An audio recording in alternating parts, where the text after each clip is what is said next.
Hey, physiology peeps. Welcome to lecture 3 on cardiovascular and blood physiology. Okay, so today we're continuing on with cardiovascular physiology. We had finished last time talking about cardiac output, but now we're going to talk about the very important 3 ways the body regulates blood volume and blood pressure. As future nurses, you definitely need to know this because this is going to become very important in nursing and pharmacology and the drugs that are used to treat high blood pressure. So, with no further ado, let's start. Okay, the first way the body regulates blood volume and blood pressure is through baroreceptor reflexes.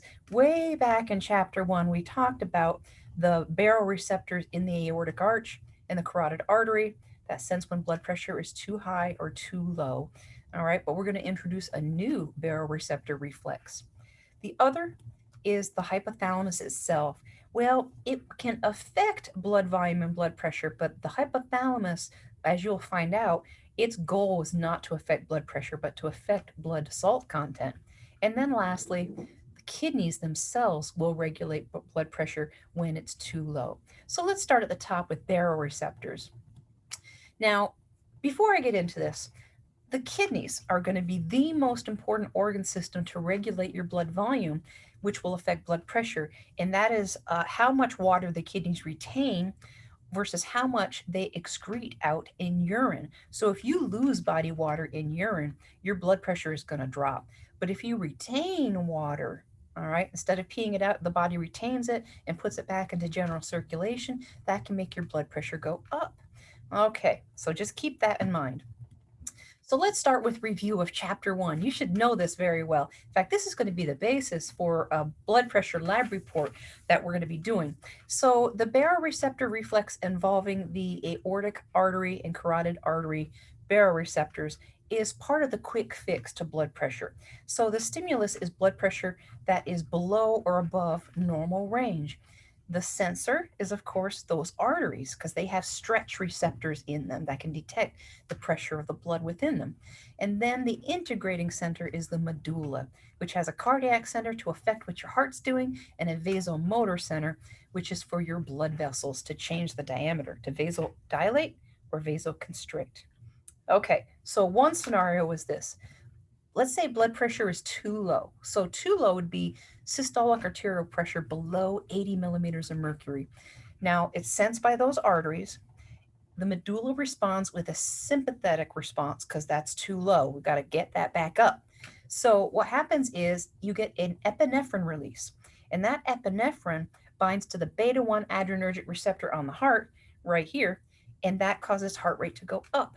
You'll also have systemic, body wide arterial vasoconstriction, so they clamp down. You remember the garden hose analogy? If you have water running through a garden hose and then you put your thumb over the opening to the garden hose, you've now reduced its diameter and the water flows through at greater velocity. Same thing happens when your arteries vasoconstrict. Both of those things, the change in heart rate and the change in what the arteries are doing, bring blood pressure back up to normal range. Now, the medulla can also fix it if you have the opposite problem. If blood pressure is too high, and too high is when systolic arterial pressure is above 160 millimeters of mercury, medulla wants to bring that down. So it's going to start a parasympathetic response. And what will happen is acetylcholine will bind to muscarinic cholinergic receptors on the heart, and that will make heart rate go down. And in the arteries through your whole body, they're going to open up wide, okay? And that's going to drop blood pressure. So, if you've had your thumb over a garden hose and the water is spurting for a big distance with great velocity, if you let your thumb off that garden hose and the opening is now wider, the velocity of the water goes down. Same thing with blood pressure in your arteries. Okay, but keep in mind that this baroreceptor response with the medulla is a quick fix. It's going to respond and fix things within 20 or 30 seconds, but it doesn't have a long lasting effect. To get a long lasting effect, you're going to need a long fix. And the long fix is going to involve hormones. And those hormones are going to affect what your kidneys do in terms of retaining water or excreting it. So let's start with a long fix. So the other baroreceptor reflex is in the heart itself. So if blood pressure coming into the heart is too high, The heart has baroreceptors or stretch receptors inside the chambers. And when that heart chambers stretch, the heart responds because it senses that, and it will secrete a hormone called ANP. ANP stands for atrial natriuretic peptide. Atrial because the hormone's coming from the atria, or the top two chambers of the heart. Now, ANP goes in the bloodstream down to the kidneys, and this is going to be part of a long fix. A long fix is something that can last for hours or days, and hormonal long fixes have the, well, long fix. It lasts much longer. So at the kidneys, at your kidney nephrons, you'll have increased filtration rate. Your body's going to be processing body water and excreting it as urine. Okay, so you have increased filtration rate at the kidneys. That means less water is being retained. More of that water is going out in your urine. So your urine output goes up. When you pee out body water, your blood volume goes down. And when your blood volume goes down, your blood pressure goes down. Okay, so let's do a little recap here. If you retain water, you're not peeing it out then your blood volume goes up and your blood pressure goes up. This is just a general fact. If you excrete body water or lose body water out in your urine, such as is happening with the ANP response, you're losing body water, your blood volume goes down and your blood pressure goes down. So all you have to do is, what do these hormones do to the kidneys? Do they cause them to retain water? Not in this case, but it's cause you to excrete body water, such as the case of ANP. That's how blood pressure is regulated. Okay, so this response only happens when blood pressure is too high. Okay, now let's look at the hypothalamus. Now, I said before, the hypothalamus can secrete a hormone that can influence blood pressure, but that is not the goal of this hormone in this particular case. In this particular case, your hypothalamus is regulating your blood salt content or your osmolarity, and it's supposed to be within a normal range, like everything else, right? If your blood osmolarity rises above the set point that the hypothalamus has, the hypothalamus senses that. It's the integrating center and it's the effector, and it will secrete ADH. ADH stands for anti-diuretic hormone. Now, many of you probably have heard of people who are on the water pill, a diuretic. What a diuretic causes you to do is to lose body water by peeing it out. All right. And people who are on the water pill are taking it for high blood pressure and they're peeing out body water. Anti-diuretic hormone does the exact opposite of that. It causes you to retain water, not lose it. So what ADH does is, down at the kidneys, it increases water retention. That means more water is going back into your bloodstream. That means you're not going to be peeing out that body water, so your urine output goes down. Now, because you're retaining water, your blood volume and blood pressure will go up, but that was not the goal of ADH. The goal of ADH was to retain some water to dilute the salts in your blood so that your blood osmolarity goes back down. All right. All right. So why would your blood osmolarity go up? Maybe you just ate 2 or 3 pieces of pizza. You just consumed a bunch of salt. Maybe you're a little dehydrated. Okay. Either of those scenarios could cause an increase in blood salt content. All right. If you take in salt, your blood salt content goes up. If you're dehydrated, the water content of your blood goes down, concentrating the salts that were already there. Okay, so ADH would help both of those situations, retain body water, okay, so that you can dilute the salts that are there. Okay, so just remember, ADH is released not because of a problem with blood pressure, but because of a problem with blood salt content. Okay, now if the blood osmolarity went down, let's say you drank a bunch of water and now you diluted the salts that were in your blood. Now your hypothalamus will inhibit ADH release. So now you won't have an anti-diuretic effect. Without ADH, you'll experience a diuretic effect. You will pee out body water. So by losing some of that body water, you will concentrate the salts that are in your blood. Okay? Okay. So let's move on. That was all blood salt content regulation. Here's a disorder of ADH. It's called diabetes insipidus. And it's when you don't have enough ADH released from the hypothalamus. Okay? I put sip. I underlined it and put always sipping on water because you're dehydrated. If you have diabetes insipidus without enough ADH, you can't retain enough water at your kidneys. If you're not retaining water, you're peeing out body water. If you're losing body water through urine, your blood volume and blood pressure go down, and you're chronically dehydrated because your body can't hold on to that water. So, thus, I underline the sip insipidus because you're always sipping on water because you're dehydrated. So, that's what diabetes insipidus is. Okay, so we're going to move on to the big pathway, the long pathway in regulating blood volume and blood pressure. And that is the renal response to low blood pressure coming into the kidneys. Okay, so the stimulus for this is blood pressure going into the kidneys is too low. The kidneys themselves respond as a sensor, integrating center, and effector. And the process that fixes it is the renin, angiotensin, aldosterone system. So, if the stimulus is low arterial pressure going into the kidneys, the kidneys have a juxtaglomerular apparatus, or I abbreviate it JGA, because who wants to say that many times? Now, what the kidney JGA does is it will secrete renin. Now, if blood pressure is too low, renin ultimately is going to bring it back up, but it's a long pathway. So, we're going to go through that step by step because some pharmacological drugs that you're going to learn in pharmacology have to do with the renin, angiotensin, aldosterone system. So, let's start. So I got a nice diagram here. Let's start with low blood volume and low blood pressure. Okay, so here's the kidneys, here's the glomerulus of the kidneys, and here is the JGA. All right, it's sensing blood pressure coming in through the renal artery. Well, this isn't the renal artery, this is an afferent arteriole, but basically, low blood pressure is sensed by the JGA. It secretes renin. Renin's in the bloodstream and it goes to the liver. At the liver, that renin makes the liver convert angiotensinogen to angiotensin 1. Now, angiotensin 1 is in the bloodstream and it goes, of all places, to the lungs. Okay? Now, at the lungs have an enzyme called ACE, and ACE stands for angiotensin converting enzyme. So, you know it's going to convert angiotensin. It converts angiotensin 1 to angiotensin 2. Now, angiotensin 2 by itself, without even going further down this pathway, can cause your arteries to vasoconstrict, making your blood pressure rise. But angiotensin is not done with vasoconstriction. It continues on in the bloodstream and goes to your adrenal gland. The adrenal cortex will then make aldosterone. And remember that aldosterone has the letters for salt in it, Al and St. If you rearrange that, it spells salt.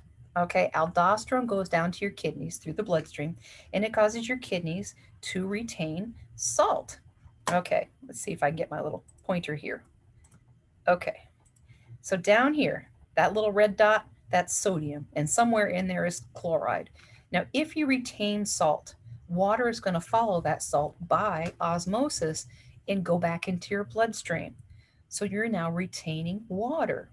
When you retain water, your blood volume and blood pressure go up. Okay? So this is a long pathway. It involves angiotensin 2, which can increase blood pressure by itself. And then angiotensin 2 causes aldosterone production, and that makes you retain salt and then retain water. Thus, blood pressure was too low, and then it goes back up. And this is a long fix. This could last for hours or days. Now, if your blood pressure was too high, the JGA is not going to do anything. It's not going to release any hormone. There's other systems to fix when blood pressure is too high, such as the heart releasing ANP. Okay, so ACE in the lungs converts angiotensin 1 to angiotensin 2. There are drugs for high blood pressure called ACE inhibitors. They inhibit ACE enzyme in the lung.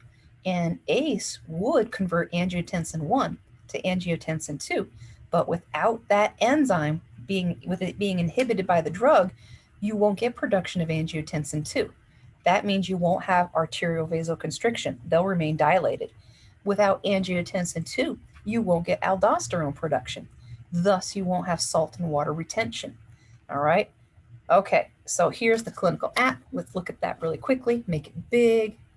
Angiotensin converting enzymes, or ACE inhibitors, are for hypertension, high blood pressure.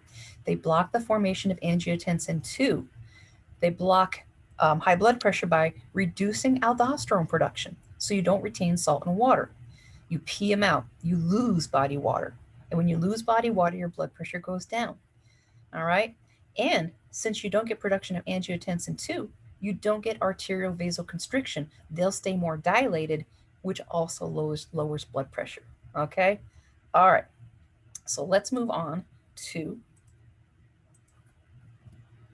Addison's disease. This is review of the endocrine system. Addison's disease is when you don't have enough aldosterone production by the adrenal cortex. Now, what happens is if you don't have aldosterone, you're not retaining salt. You're peeing salt out in urine. And what follows salt like a puppy out in the urine? Water. Okay. In fact, that's the main way the body regulates blood volume is by regulating or moving salt. And if you move salt, water will always follow it by osmosis. So if you're peeing out salt, you're peeing out body water. All right. So let's think about what Addison's disease does by not having enough aldosterone. Well, for number one, you're going to have hyponatremia, and the Na stands for the sodium symbol Na. So you're going to have low blood sodium because you're peeing the sodium out with salt. All right.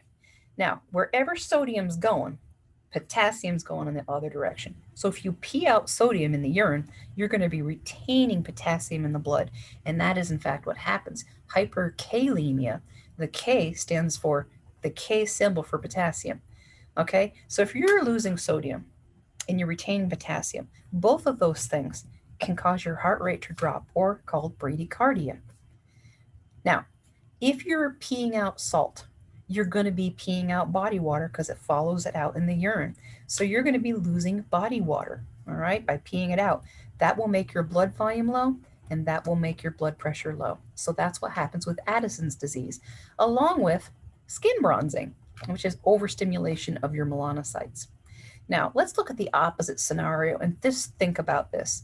Conn's syndrome is excess aldosterone or hyperaldosteronism. What would be the clinical presentation of too much aldosterone? Basically, take everything we've talked about here and reverse it. So, what you're going to have is instead of low blood sodium, you're going to have hypernatremia. Instead of high blood potassium, you're going to have low blood potassium or hypokalemia. Now, if you're retaining salt, you're going to be retaining water. So that means your urine output's going to go down. If you're retaining water, your blood volume goes up and your blood pressure goes up. All right. So here's two opposite disorders with two opposite disorders of aldosterone. All right, let's continue. So, because this is so complex, these pathways that regulate blood volume and blood pressure, I have a lot of resources on the syllabus. And if you're looking at this PowerPoint PDF while you're online, you can click directly to them. But I've got a flow diagram for if blood pressure is too low.